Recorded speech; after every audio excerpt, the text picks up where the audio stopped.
Salmo 16. Vamos abrir nossas Bíblias lá. Salmo 16. Existe uma história de um professor que ele saiu daqui com a sua classe de alunos para fazer uma trilha do começo até o final lá da Gruta de Ubajara. Era uma caminhada de mais ou menos umas 2h30, e ele saiu então com a sua turma de adolescentes. Como ele havia feito essa viagem várias vezes, então ele, gabola, quis chegar o mais rápido possível. Então, no momento em que o guia disse que ele poderia ir, então ele saiu caminhando, chegou lá na frente dos outros, chegou lá meia hora antes e ficou esperando pelos meninos. Quando os meninos chegaram lá, então, ele perguntou: o que foi que aconteceu, rapaz? Vocês demoraram tanto para chegar aqui, se perderam no caminho? As crianças entenderam que ele estava tentando cegar a bola e acabaram: não, tudo bem, ficamos felizes que o senhor chegou aqui mais cedo. E eles começaram a perguntar assim: mas o senhor viu a quantidade de mariposas no caminho? O senhor viu a quantidade de cores diferentes dos gafanhotos? O senhor viu a quantidade de macacos? O senhor viu quantas cobras nós conseguimos ver? O senhor viu aquelas colmeias? Viu a quantidade de cutias e outros animais que vimos aqui durante o caminho? E aí o professor baixou a cabeça e reconheceu que ele não tinha visto absolutamente nada. Na sua pressa para chegar ao destino final, ele havia esquecido e negado o deleite da peregrinação. Parece que existe uma conexão entre a peregrinação e o destino final, entre o meio e o fim. Pelo menos parece ser isso que Davi tenta ilustrar ou nos ensinar aqui no Salmo 16.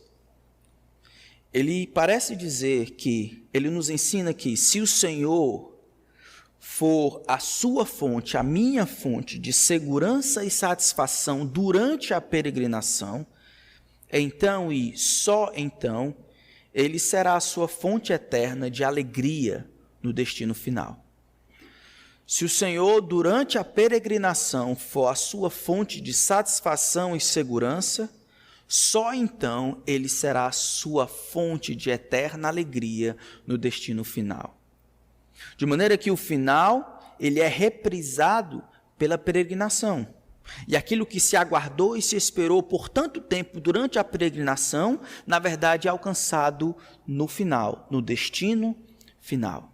Salmo 16, então, vai falar sobre esta peregrinação e a certeza e a convicção de que aquilo que a alma do salmista, de Davi, ansiou por tanto tempo, não pode ser perdido ou vencido, mesmo que seja pela morte. Salmo 16, um hino de Davi, um mictão, por causa da estrutura, diz assim: guarda-me, ó Deus, porque em ti me refugio. Digo ao Senhor, tu és o meu Senhor, outro bem não possuo, senão a ti somente. Quanto aos santos que há na terra, são eles os notáveis, nos quais tenho todo o meu prazer. Muitos serão as penas dos que trocam o Senhor por outros deuses. Não oferecerei as suas libações de sangue, e os meus lábios não pronunciarão o seu nome. O Senhor é a minha porção, o meu cálice, tu és o arrimo da minha sorte. Cai-me as divisas em lugares amenos, é muito linda a minha herança. Bendigo o Senhor que me aconselha, pois até durante a noite o meu coração me ensina. O Senhor tem sempre a minha presença, estando Ele à minha direita, não serei abalado. Alegra-se, pois, o meu coração e o meu espírito exulta, até o meu corpo repousará seguro. Pois não deixarás a minha alma na morte, nem permitirás que o teu santo veja corrupção. Tu me farás ver os caminhos da vida. Na tua presença, a plenitude de alegria. Na tua destra, delícias perpetuamente. Vamos orar.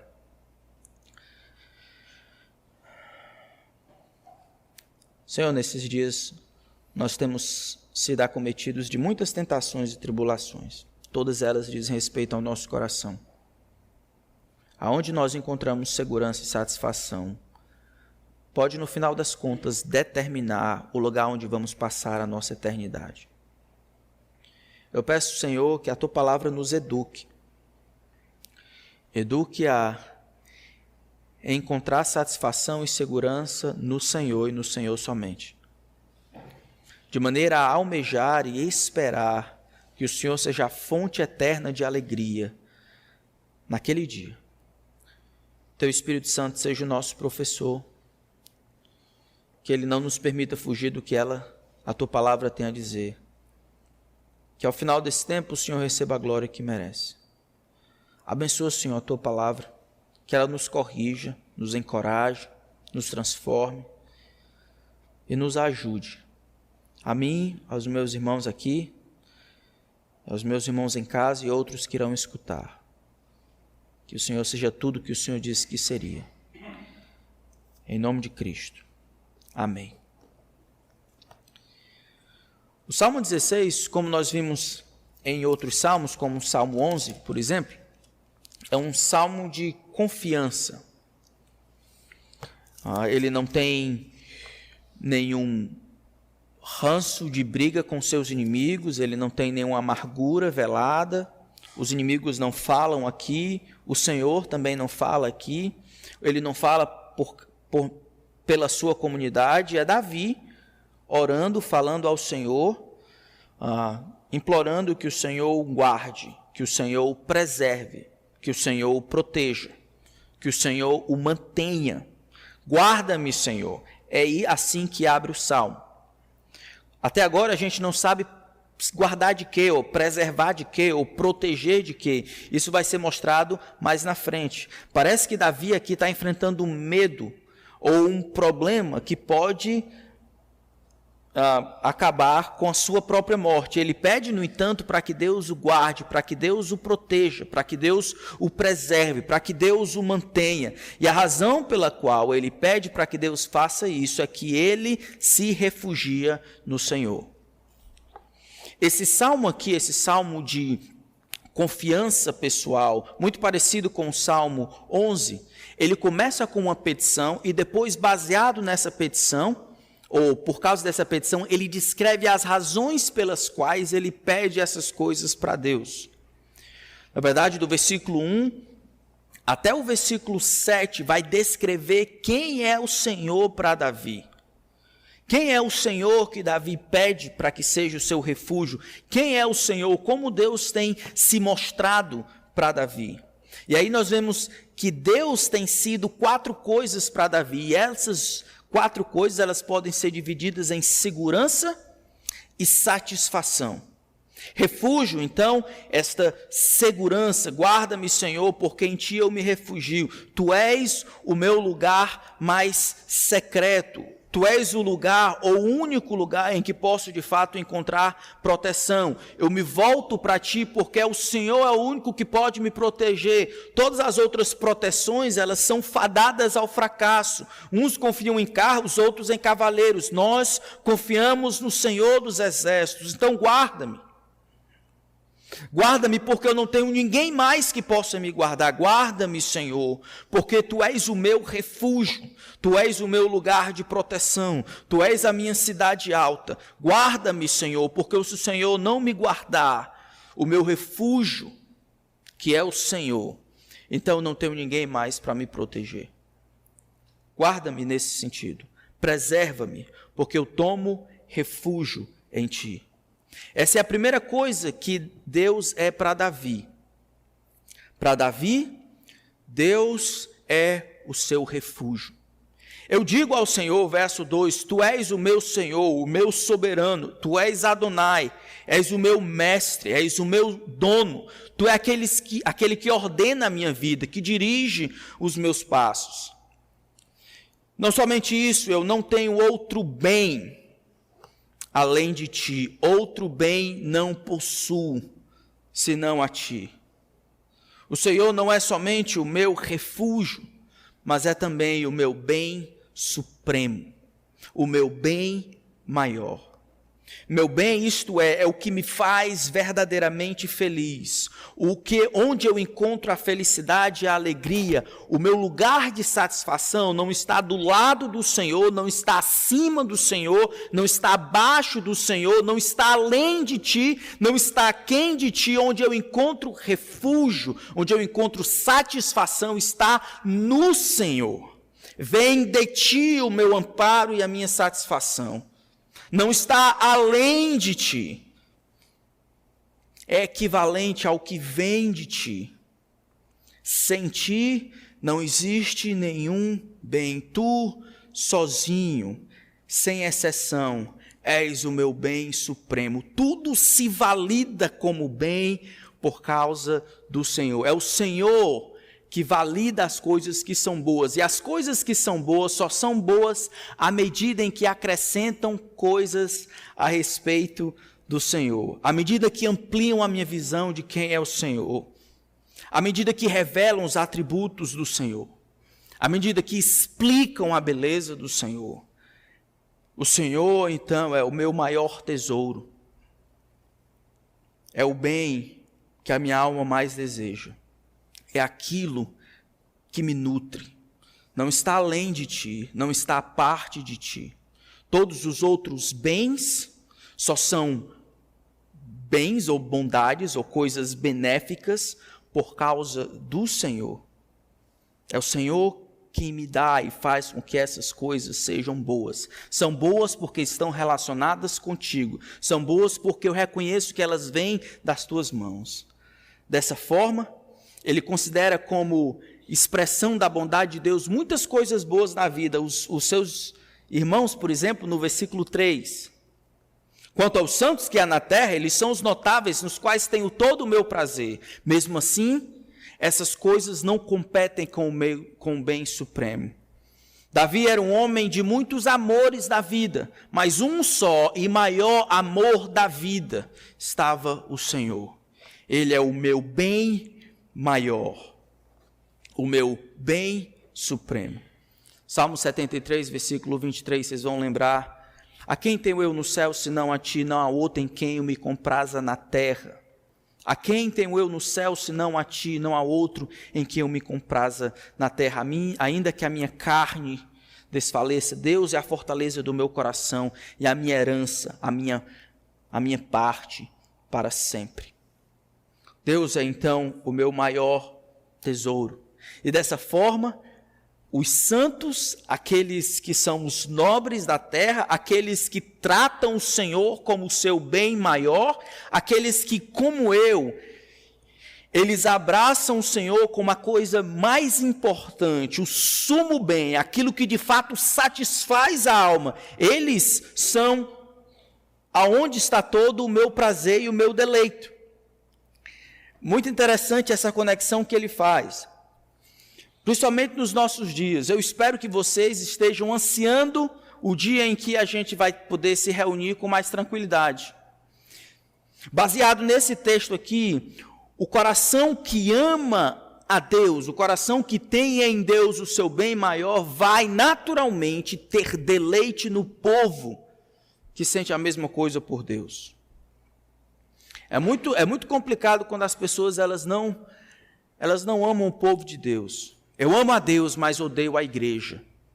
Se a igreja são as pessoas, comunidades locais, talvez esse homem que diz que odeia a igreja nunca conheceu um crente de verdade. Pessoas que amam ao Senhor como Ele ama, pessoas que têm Deus como seu bem maior, pessoas que dizem, outro bem não possuo, senão a ti. Esses deveriam acrescentar deleite à vida. E aí nós agradecemos pelos bons tempos que temos passado no WhatsApp e no Zoom, compartilhando as nossas necessidades.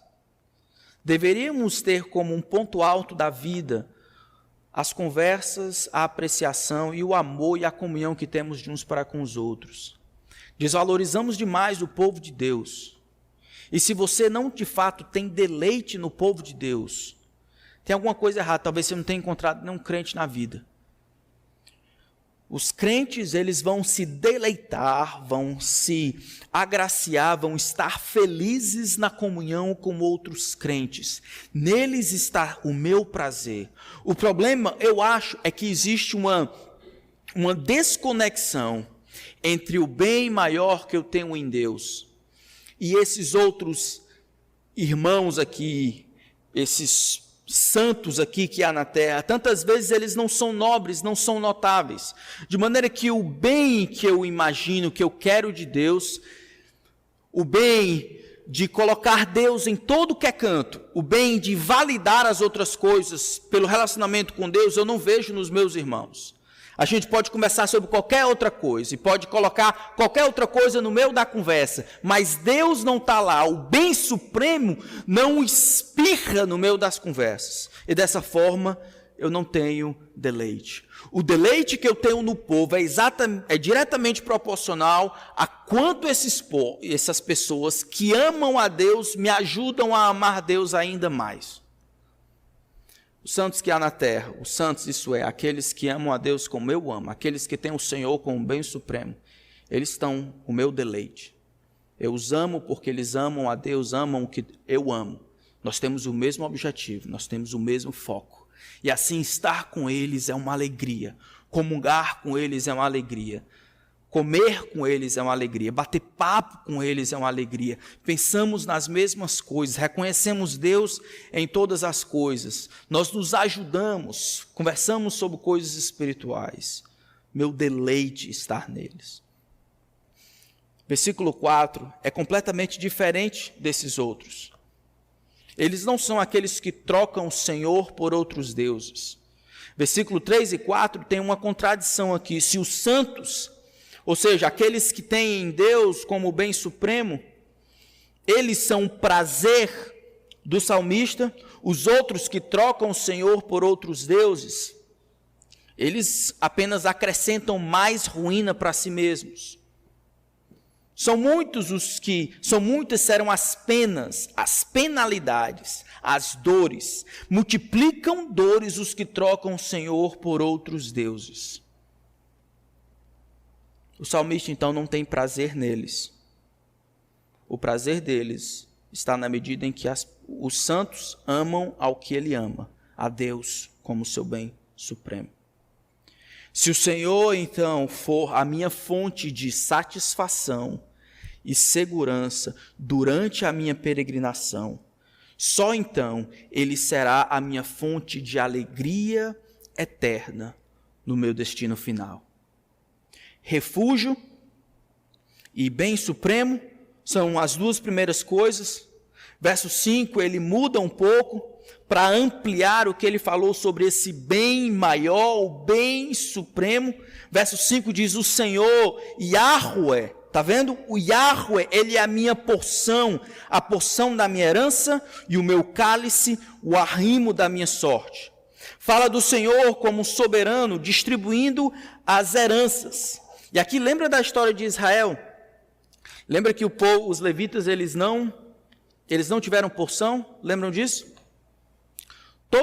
As 12 tribos, eles tiveram porção durante a terra prometida. Os levitas não tiveram porção. Lembra disso? Os levitas não tiveram porção ou herança estabelecida, porque Deus era a porção deles. Talvez Davi esteja fazendo a referência aqui. O Senhor é a minha porção. O Senhor é a parte que me cabe. O Senhor é o meu cálice, o Senhor é o arrimo da minha sorte, o Senhor é o que sustenta o meu futuro e o meu presente. Aqui ele muda um pouco e coloca o cálice como sendo um banquete. O Senhor é que me dá o que eu preciso, o que o Senhor determina as coisas que são minhas. O Senhor coloca um banquete diante de mim e todas as coisas que o mundo tem a oferecer estão diante de mim, mas se de uma delas for o Senhor, ele é o meu cálice. É o que eu quero. É o Senhor que eu quero no lugar das outras coisas. O Senhor é a minha porção. É o Senhor o meu cálice. É o Senhor o arrimo da minha sorte. Não é o que Ele me dá, mas é o que Ele é para mim. Ele é o que controla o meu futuro. e eu escolherei a Ele mais do que qualquer outra coisa que o mundo tem a oferecer. Ele será a parte que me cabe. Ele será a parte que me dará nutrição. Ele será o que irá me sustentar, o que irá me proteger, o que me dará amparo. O Senhor é a minha porção, a porção da minha herança. O Senhor é aquilo que é meu por direito. E acho essa parte interessante.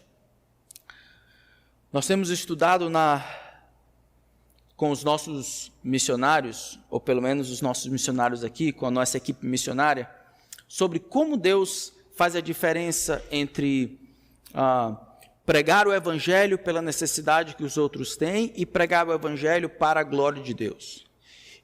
E nós vimos que na mente de Deus parece que as duas coisas estão unidas. Enquanto é limitado pregar o evangelho somente para o benefício dos outros, por amor aos outros, o melhor seria pregar o evangelho para a glória de Deus, porque para a glória de Deus inclui a salvação dos homens. De maneira que quando o evangelho é oferecido e as pessoas são salvas, Deus recebe a glória, mas o homem recebe aquilo que ele mais precisa. O que é isso? É Deus Ele mesmo. É o Senhor como a porção, é o Senhor como o cálice, é o Senhor como o arrimo da sorte, é o Senhor Ele dando a si mesmo para os outros. E isso deveria satisfazer os homens. O Senhor é a porção, minha porção escolhida. Se houver 100 porções de comida e bebida espalhadas sobre a mesa, e uma delas é o próprio Senhor, Ele será a minha escolha, é o meu tesouro acima de todos os outros tesouros, é o meu prazer acima de todos os outros prazeres.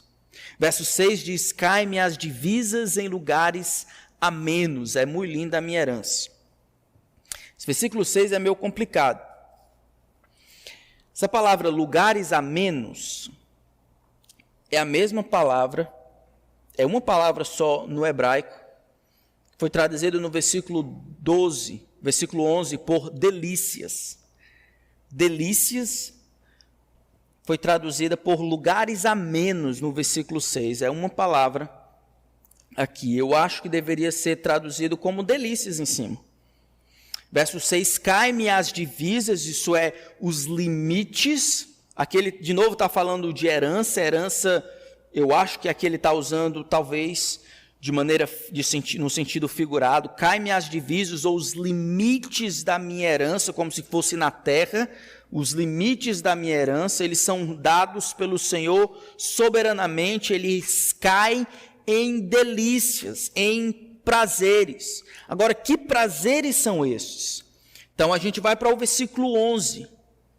Esses delícias, esses lugares com delícias perpetuamente, eles estão aonde?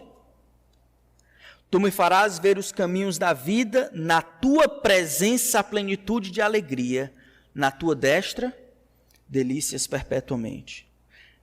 Então, cai-me as divisas em lugares amenos, ou cai-me as divisas em lugares de delícias, em lugares de prazer.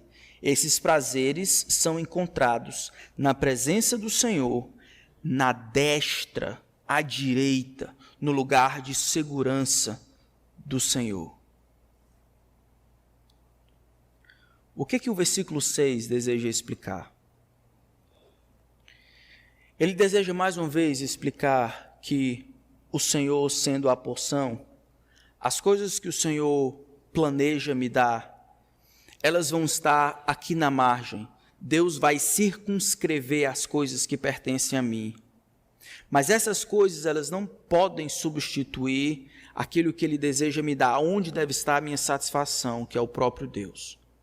Ele diz, as minhas divisas, isso é, a completude da minha herança, ela cai, ela é colocada, né, em lugares de delícias, isso é, na sua destra, na sua presença, Deus me dando a si mesmo.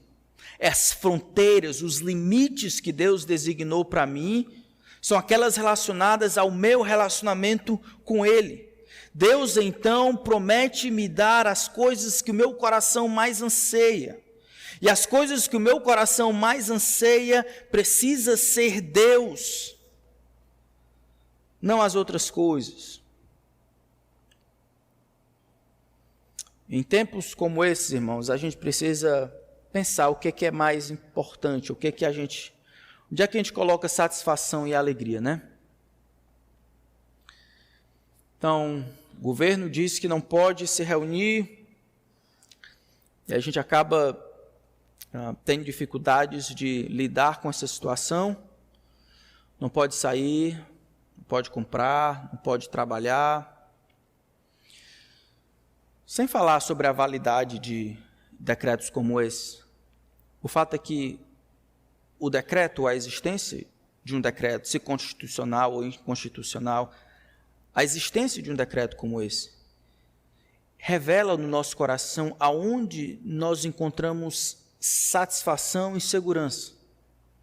Às vezes, a mudança de um determinado modelo pode revelar uma segurança demasiada numa determinada estrutura. Às vezes, uma mudança requerida numa determinada coisa pode demonstrar uma insatisfação no Senhor que continua acessível. O fato é que, independente do que aconteça aqui, a minha porção é o Senhor. Isso ninguém muda, isso ninguém tira, isso ninguém modifica, isso ninguém rouba, porque foi o Senhor quem prometeu me dar. A minha porção é o Senhor, a minha herança é o Senhor, foi Ele que resolveu me dar, não com base em nenhum mérito, não com base em nada que tenham feito. Deus resolveu ser a minha herança. As minhas divisas, os meus limites, as minhas demarcações foram dadas pelo Senhor, e Ele resolveu me dar, ou cair, ou colocar os limites da minha habitação, dos meus relacionamentos, à sua direita, no lugar onde há delícias e prazeres perpetuamente. Eu peguei o meu coração encontrando felicidade e alegria em outras coisas. Essas coisas são removidas, então isso revela quanto disso é verdade para mim ou não. Caem-me as divisas em lugares amenos. É muito linda a minha morada. É muito linda a minha herança. A parte que Deus me deu é fantástica. Por quê? É Ele mesmo. Bendigo ao Senhor que me aconselha, pois até durante a noite o meu coração me ensina. Para Davi, Deus é o seu refúgio, Deus é o seu maior tesouro, ou o seu bem maior, Deus é a sua porção, e agora Deus é o seu conselheiro. Deus me aconselha. Salmo 119, versículo 24, diz, deixa eu ver se eu encontro aqui. Salmo 119, versículo 24 diz: com efeito, os teus testemunhos são o meu prazer, são os meus conselheiros.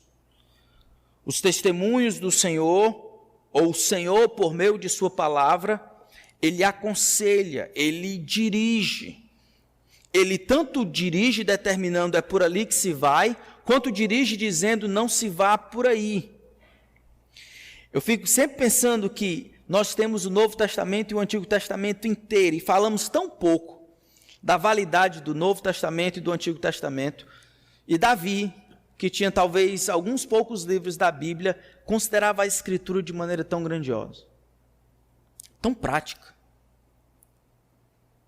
Eu louvo ao Senhor, bendigo ao Senhor, porque o Senhor me aconselha. Como Deus faz isso? Como Deus aconselha o seu povo? Por meio do livro santo. É por meio do livro que Deus diz, é assim que assim não se faz. É por meio do livro que Deus diz, rapaz, faça por aqui, faça por ali. É por meio do livro que Deus vai dizer, olha, isso aqui você vai para o buraco. Por meio do livro que Deus vai dizer, esse é o caminho certo a seguir. Não somos homens que determinam, não somos homens os melhores conselheiros, mas o Senhor é o que me aconselha. Pois até durante a noite, ou mesmo na noite, ou na calada da noite, poderia ser traduzido, na calada da noite, o meu coração me ensina. No subconsciente, ele, impregnado pela palavra de Deus, é utilizado pelo Espírito Santo para me dirigir os passos, sem ninguém presente, no momento de meditação, da tentativa de compreender a realidade. O que eu coloquei na minha mente, que é a tua palavra, utilizada pelo Espírito Santo, será o meu conselheiro. Agora, se você não tem colocado nada na sua cabeça desse livro, o Espírito Santo não vai ter nada para utilizar. Isso é dinâmico.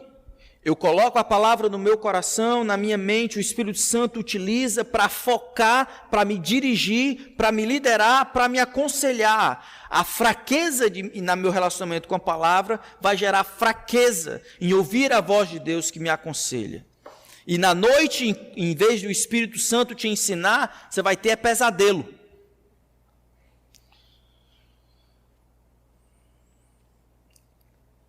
Vai sonhar com coronavírus correndo atrás de você. Porque só tem colocado isso. Só coloca isso na cabeça. Só tem isso. Agora o mundo gira em torno disso. Aquela bola de gordura, a corona correndo atrás de você. O Senhor tem de nos aconselhar de noite. Colocamos a verdade de Deus no nosso coração. Reconhecemos que a palavra de Deus é o nosso conselheiro. E assim, durante os momentos de solitude, de tranquilidade, o Espírito Santo utiliza a sua palavra para nos aconselhar. Confiamos no Senhor mais do que nos homens. E veja que essas 4 coisas aqui, elas estão todas relacionadas. Eu não acordei de manhã e pensei, olha, o Senhor é o meu bem maior. Eu fui aprendendo com os poucos. Eu tomei conselho de Deus, Deus me ajudou, Deus me guiou completamente, Deus se mostrou para mim a minha porção, Deus satisfez o meu coração, Deus se mostrou bondoso para comigo, eu reconheci a soberania do Senhor, eu tomei refúgio no grande Deus e agora as 4 coisas estão interligadas. Isso me ajuda a clamar ao Senhor, guarda-me. Guarda-me porque em Ti confio. Guarda-me porque em Ti tomo refúgio. Guarda-me, porque eu só tenho o Senhor a quem recorrer. Então eu bendigo ao Senhor que me aconselha. Até aqui nós temos visto como se fossem pedidos. Veja que existe uma progressão. Um pedido, guarda-me, ó Deus. E aí tem uma série de razões pelas quais ele pede o que pede. Porque o Senhor, eu tomo refúgio no Senhor, porque o Senhor é o meu bem maior, porque o Senhor é a minha porção, porque o Senhor é o meu conselheiro fiel. Agora, a partir do versículo 8, os pedidos se transformam em, como se fossem vindicações, declarações. O Senhor, eu tenho sempre à minha direita, estando Ele à minha direita, não serei abalado. E parece ser essa a progressão natural de como oramos, não é não? Quantos de nós começamos assim, Senhor, eu te tenho sempre à minha direita, jamais serei abalado. Eu pelo menos, não sei vocês, mas eu pelo menos eu não começo a oração com tanta confiança não. Normalmente eu começo, Senhor, eu estou desesperado, estou meio quebrado, chumbado. Senhor, me apresenta aqui, estou mufino. Me ajuda aí, Senhor.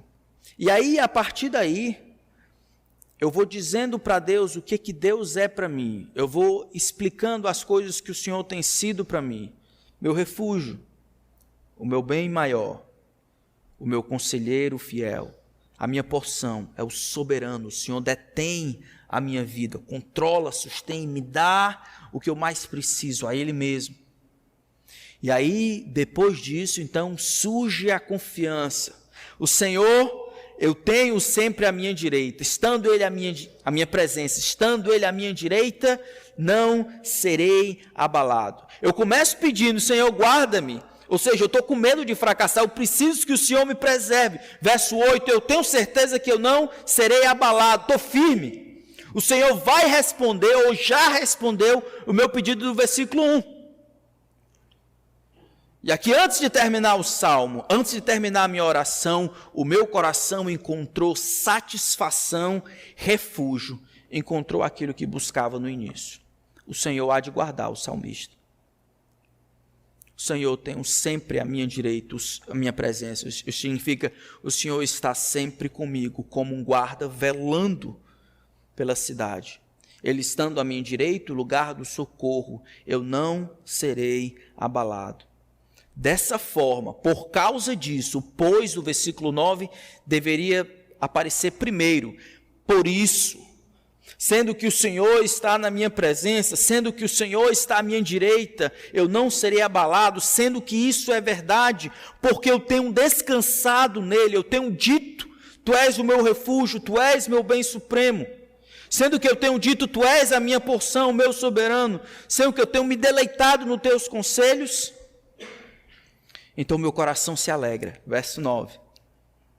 E o meu espírito exulta, até o meu corpo repousará seguro, pois não deixará a minha alma na morte, nem permitirás que o teu santo veja corrupção. Deus é isso aqui para mim, ele está dizendo. Por isso eu estou seguro. E aí eu começo, já agora, a experimentar todas as consequências desse relacionamento vivo que eu tenho com o Senhor. Se o Senhor for a fonte da minha segurança, isso é refúgio e conselheiro, e também satisfação, isso é bem supremo e a minha porção, durante a minha peregrinação, então ele será a minha fonte eterna de alegria no destino final. É o que ele tem dito aqui. Senhor, tu tens sido isso aqui para mim, a alma está alegre. Mas lembra, exatamente por causa disso, o pavor que eu tenho de morrer, agora no versículo 10, é a primeira vez que a gente entende o que ele estava pedindo para guardar. Guardar de quê? Guardar do quê? Guarda-me, Senhor, guarda de quê? O que eu acho, conforme o versículo 10, é que eu acho que Davi estava com medo de morrer. Agora, ele não estava com medo de morrer porque vai morrer, né? Não é essa a questão, como alguns estão com medo hoje. É que Davi, ele não tinha a ideia tão clara sobre o grau de consciência daqueles que morrem.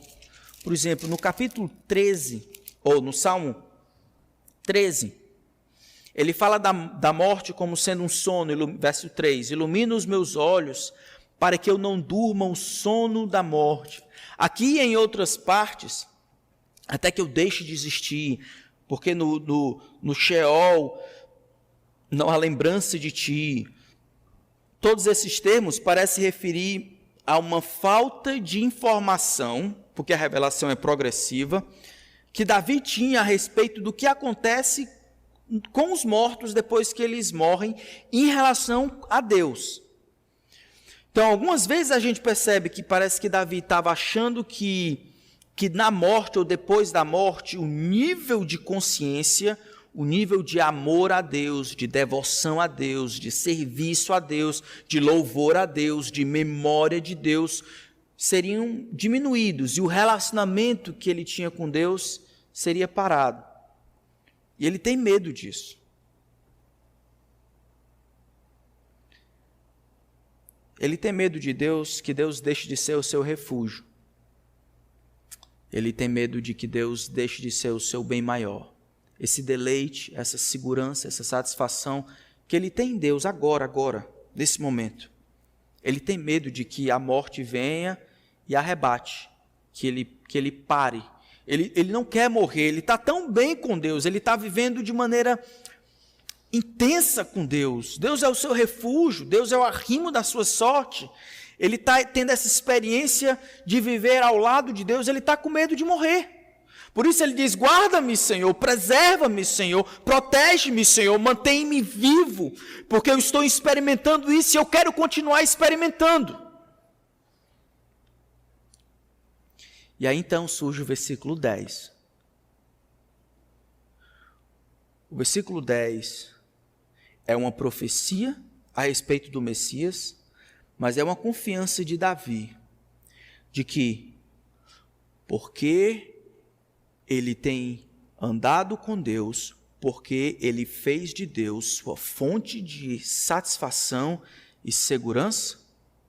Mesmo depois da morte, Deus ainda será a fonte de eterna alegria. É exatamente porque ele fez de Deus nessa vida, agora, o seu refúgio, o seu bem maior, o seu conselheiro e a sua porção, a morte não vai destruir esse relacionamento que começa agora na vida. Na verdade, a morte vai coroar o que a sua alma mais ansiou nessa vida. Ele vai ter aquilo que a sua alma mais desejou, mas numa quantidade gigantesca. Ele diz: agora eu me alegro, é por isso, porque o Senhor está na minha presença, porque à direita do Senhor, porque o Senhor está à minha direita, porque eu não serei abalado, isso é, porque Deus vai me guardar, vai me preservar, o meu coração se alegra, o meu espírito exulta, corpo e alma, porque eu sei que o meu corpo repousará em segurança, pois não deixarás a minha alma na morte, nem permitirás que o teu santo veja corrupção. Verso 8 é uma afirmação dessa confiança. Eu não serei abalado. Eu não serei abalado. Deus vai responder minhas orações. Ele vai me preservar na vida e pela morte. Aquilo que a minha alma tem ansiado, desejado, experimentado, já aqui, não será tomado de mim quando a morte chegar.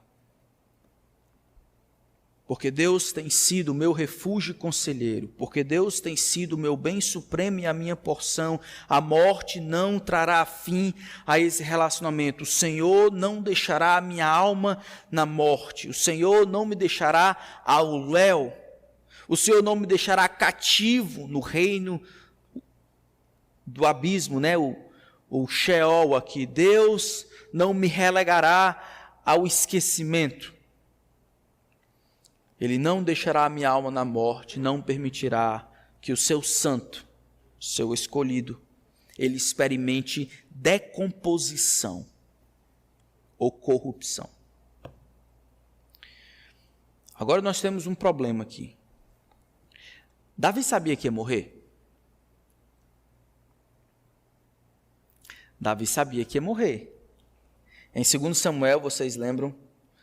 Em 2 Samuel, capítulo 7, verso 12 e 13, o profeta havia dito para Davi, no momento em que Davi planeja construir o templo. Ele diz: quando os teus dias se cumprirem, 2 Samuel 7, 12 e 13, quando os teus dias se cumprirem e fores recolhidos aos teus pais. Ou seja, Davi sabia que ia morrer. Foi Deus falando por meio do profeta para ele. Como é que ele diz aqui: não deixarás a minha alma na morte, nem permitirás que o teu santo, ou o corpo do teu santo, seja comido de vermes, encontre decomposição. Ele sabia que iria morrer, que iria passar pela morte. Atos capítulo 2, versículo 25 a 28, assim como Atos capítulo 13, tanto Pedro quanto Paulo, eles citam esse texto falando sobre a profecia da ressurreição de Cristo.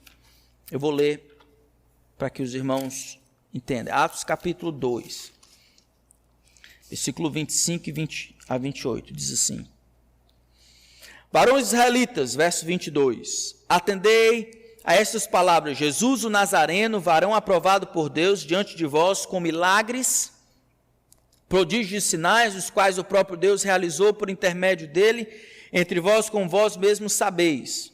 Verso 25, porque a respeito dele diz: diante de mim via sempre o Senhor, porque está à minha direita, para que eu não seja abalado. Por isso se alegrou o meu coração e a minha língua exultou. Além disso, também a minha própria carne repousará em esperança, porque não deixará a minha alma na morte, nem permitirás que o teu santo veja corrupção. Aqui ele está citando. Irmãos, verso 29, ele diz: seja-me permitido dizer-vos claramente a respeito do patriarca Davi, que ele morreu e foi sepultado, e o seu túmulo permanece entre nós até hoje. Sendo, pois, profeta, e sabendo que Deus lhe havia jurado um dos seus descendentes que se assentaria no seu trono, prevendo isto, referiu-se à ressurreição de Cristo, que nem foi deixado na morte, nem o seu corpo experimentou corrupção. A este Jesus, Deus ressuscitou, do que todos nós somos testemunhas, exaltado, pois, à destra de Deus, tendo recebido do Pai a promessa do Espírito, derramou isto que vedes e ouvis. Pedro, então, compreendeu que o versículo 10, mesmo Davi sabendo que iria morrer, nessa mesma parte, 2 Samuel capítulo 7, o profeta havia falado de um descendente dele que viria no futuro, e esse teria um reino eterno. Esse não iria morrer, ele não iria experimentar a morte. O Messias, esse iria reverter a maldição do pecado, iria destruir finalmente a morte. Davi sabe que a ressurreição do Messias, a morte sendo vencida pelo Messias, tem implicações diretas com a fé que ele tem. O medo que ele tem de que a morte acabe com o relacionamento vivo que ele tem com Deus, esbarra na vitória que o Messias efetuou, ressuscitando dentre os mortos.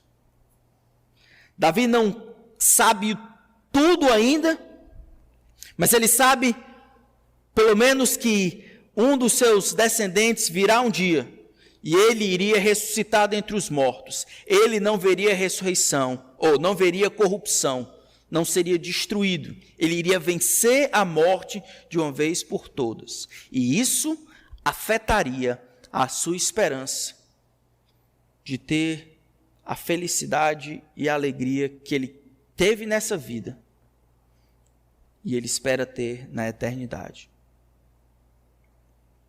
Tu me farás ver o caminho da vida. Eu tenho certeza. Tu me farás ver os caminhos da vida. Na tua presença, a plenitude de alegria. Na tua destra, delícias perpetuamente. A morte, então, não seria o fim desse relacionamento com Deus. A morte não cancelaria tudo que Davi conheceu e experimentou nessa vida. Deus não é um Deus de mortos, mas um Deus de vivos. Deus resgataria a alma do salmista e traria ele para perto dele. Deus guiaria o salmista até a glória, como o Salmo 73, verso 24 diz. E o verso 11, então, ele veria os caminhos da vida. Na tua destra, na tua presença, a plenitude de alegria. Tua destra, delícias perpetuamente. Quais são alguns princípios que nós podemos aprender para o nosso tempo aqui? Se o Senhor for a sua fonte de satisfação e segurança, só então Ele será a sua fonte de alegria eterna no destino final. A peregrinação, isso é o nosso tempo presente, ele está muito relacionado com o que ganhamos no futuro, o que nós vamos receber no futuro. Essa é uma das melhores definições de inferno. O que é o inferno? O inferno é Deus respeitando a decisão e a busca dos homens. Os homens correram de Deus a vida inteira. Renegaram o que Deus quis dizer, desobedeceram seus mandamentos, disseram que ele não existia, ou fingiram que ele não existia, desobedeceram, desrespeitaram, não quiseram saber de Deus a vida inteira. 10 anos, 15 anos, 20 anos, 80 anos, 100 anos. O que é o inferno? O inferno é Deus dizendo, não me quer? Vou respeitar a sua decisão. Vão para o lugar mais distante que existe em todo o universo físico e espiritual. Esse lugar é o inferno. Eu estou dando para vocês o que vocês quiseram a vida inteira. Não quiseram viver a vida sem mim? Agora vão viver a eternidade sem mim. Irão experimentar o desprazer da vida sem mim, sem a minha presença e sem os efeitos graciosos da minha presença. Do outro lado, o que é o céu? O céu nada mais é do que o final, a conclusão de os anseios na vida do crente que começam agora. João capítulo 17, verso 3 diz que a vida eterna é esta, que te conheçam a ti, o único Deus verdadeiro, e a Jesus Cristo a quem enviaste. A vida eterna não começa na eternidade, a vida eterna começa agora, que te conheçam a ti, o único Deus verdadeiro, e a Jesus Cristo a quem enviaste. Esse relacionamento de descoberta e compreensão de quem é Jesus, esse relacionamento vivo, se constitui a vida eterna. Esse partilhar da vida de Deus com os homens é a vida eterna. E começa aqui, mas ela se conclui na eternidade. A peregrinação, ela diz muito a respeito de onde será a nossa eternidade. Fez do Senhor a fonte de segurança e satisfação durante a peregrinação. Com certeza, é certo que no destino final, aquilo que a alma dessa pessoa mais ansiou, ele terá alegria eterna. Na tua destra, delícias perpetuamente. Na tua presença, plenitude de alegria. Por isso é inconcebível um crente capenga, triste, acabrunhado, que não consegue se alegrar com as coisas de Deus. Vai fazer o que no céu? Não quer saber das coisas de Deus, não quer saber da palavra de Deus, não tem em Deus o seu refúgio, Deus não é o seu bem maior, Deus não é a sua porção, Deus não é o seu conselheiro, não há respeito, devoção para Deus. Vai fazer o que no céu? No céu tem as coisas de Deus. O céu é para aqueles que anseiam durante a vida inteira ter Deus como refúgio, Deus como bem maior, Deus como conselheiro, Deus como porção soberano, ansiaram, lutaram e têm o maior medo disso ser interrompido com a morte. Para esses, existe esperança em Cristo Jesus, que venceu a morte, de que a morte não vai destruir esse relacionamento que começa aqui. Na verdade, ele vai expandir na tua presença a plenitude de alegria, na tua destra, à tua direita, delícias perpetuamente. O texto também nos faz a pergunta aonde nós temos colocado a nossa satisfação e a nossa alegria. Quais são os desejos do nosso coração? O que nós temos de fato procurado? Aonde nós temos encontrado a satisfação? É na liberdade que temos? Na falta de liberdade que temos? Nos recursos que temos? Na falta de recursos que temos? São no trabalho, nas posses, família? O texto fala que Davi, ele é definido pelo relacionamento com Deus. E essas coisas aqui não mudam, independente do que aconteça.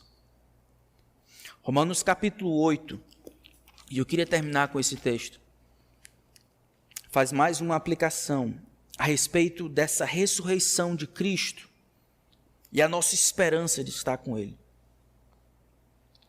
Ele diz assim: se habita em vós o Espírito daquele que ressuscitou a Jesus dentre os mortos, esse do versículo 10, esse mesmo que ressuscitou a Cristo Jesus dentre os mortos, vivificará também o vosso corpo mortal, como fará com Davi, por meio de seu Espírito que em vós habita.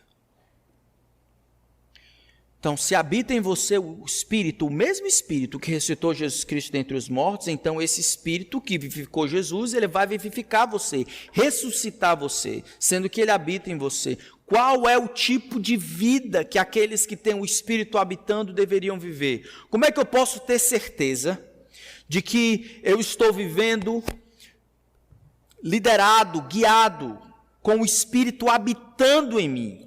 Para que eu possa ter essa mesma esperança que Davi teve, de que Cristo foi ressuscitado dentre os mortos pelo Espírito, eu da mesma forma serei. Eu acho que essa demonstração, ela vai ser igual àquilo que aconteceu em Romanos, em Salmo 16.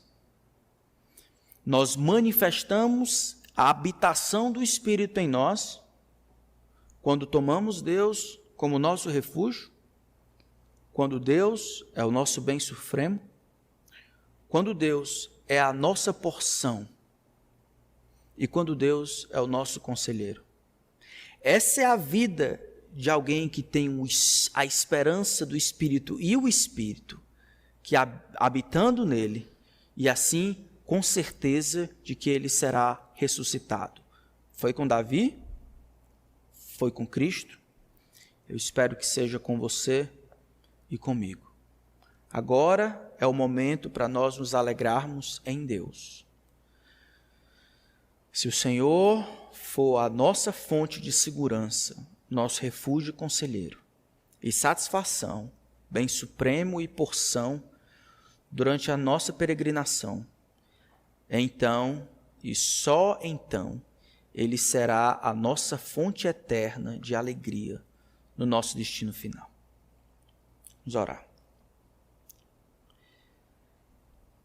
Pai, tem muitas coisas que concorrem com as nossas atenções e as nossas alegrias principalmente. Quando ninguém olha, quando ninguém fala, na calada da noite, quando nós nos atrevemos a sondar os nossos corações, quando nós temos a coragem de perguntar para nós mesmos, que o Senhor nos sonde, nos olhe, nos examine, nos pergunte aonde está a nossa satisfação e a nossa segurança. Nos ajuda, Senhor, nos ajuda, porque são muitas as coisas que competem pela posição que só o Senhor deve ocupar. Que nós tomemos refúgio em Ti, o único lugar seguro desse universo. Nossa única fonte de segurança. Que o Senhor seja o nosso bem. Que tudo se defina como bom apenas na medida em que explica quem é o Senhor, nos dá mais de Ti, se liga ao Senhor e amplifica a nossa visão a respeito de quem é o Senhor. Que Tu seja o nosso bem maior, a única fonte de satisfação e alegria. Que haja contentamento no Senhor ser a nossa porção, segurar o nosso cálice, ser o arrimo da nossa sorte, circunscrever o que é nosso e nos dá de si. E que o Senhor seja o nosso conselheiro, aquele que nos instiga a Te amar. Com base nisso, nosso corpo e a nossa alma, nossa vida, exulte em alegria. Nos dá essa alegria, Senhor. Nos dá essa alegria que ninguém mais pode dar. Nos dá essa alegria que é baseada na convicção de que o Senhor está conosco. Essa alegria que não se mede pelas coisas que acontecem do lado de fora. Essa alegria que não se mede por aquilo que acontece na nossa família. Se mede por quem é o Senhor. Nosso relacionamento contigo que temos experimentado. E nos dá esperança de que quando essa vida acabar, nós, em consciência, iremos desfrutar de alegria eterna contigo na glória. Por causa de Teu Filho, nosso Senhor Jesus Cristo, que não experimentou decomposição, que não foi abandonado no Sheol. Assim como Ele, que experimenta alegria agora, indizível, é a nossa esperança. Que o Senhor seja tudo o que pode ser para nós agora. E então será no futuro tudo que a nossa alma mais anseia. É o que nós imploramos em nome de Cristo. Amém.